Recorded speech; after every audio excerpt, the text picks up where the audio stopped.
Hi, everyone. It's the Marketing Minute with Jay Sung. We're answering some questions that people have written in this week. Next question.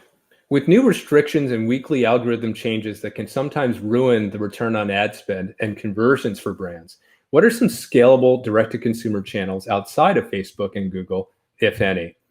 Well, this is a great question, and I think marketers everywhere have been frustrated by the fact they don't have many alternatives to Facebook and Google, because Facebook and Google make up close to 50% of the digital ad market in the US. Um, even though there's been a lot of discussion and chatter about regulatory issues with Facebook and Google exhibiting potentially antitrust behavior, I wouldn't look to the government to break up either of these platforms anytime soon, as antitrust lawsuits usually take years. They usually drag out for years. But in the meantime, I see three areas to kind of keep your eye on if you're looking at ways to hedge around the primacy of Facebook and Google. The first is really about offline marketing.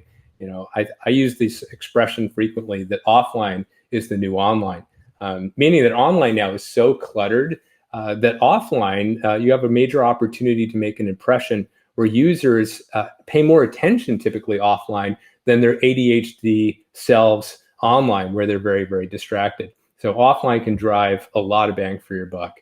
At Brentwood, many of our companies have been using direct mail for years, and now it's the worst kept secret of many digitally native brands that they use direct mail to drive both customer acquisition and retention. People receive so little mail nowadays that the right postcard or catalog can really drive a lot of response. Second is TV. A lot of brands have been historically scared off by TV, thinking it requires huge budgets. But increasingly, brands are investing in high quality video anyway for their Facebook marketing. And it really is increasingly a very tiny leap to take that creative and put it in front of people, either through traditional linear television or the exploding world of OTT, like Hulu and Tubi TV, which allows you to target customers just about as surgically as you would on Facebook.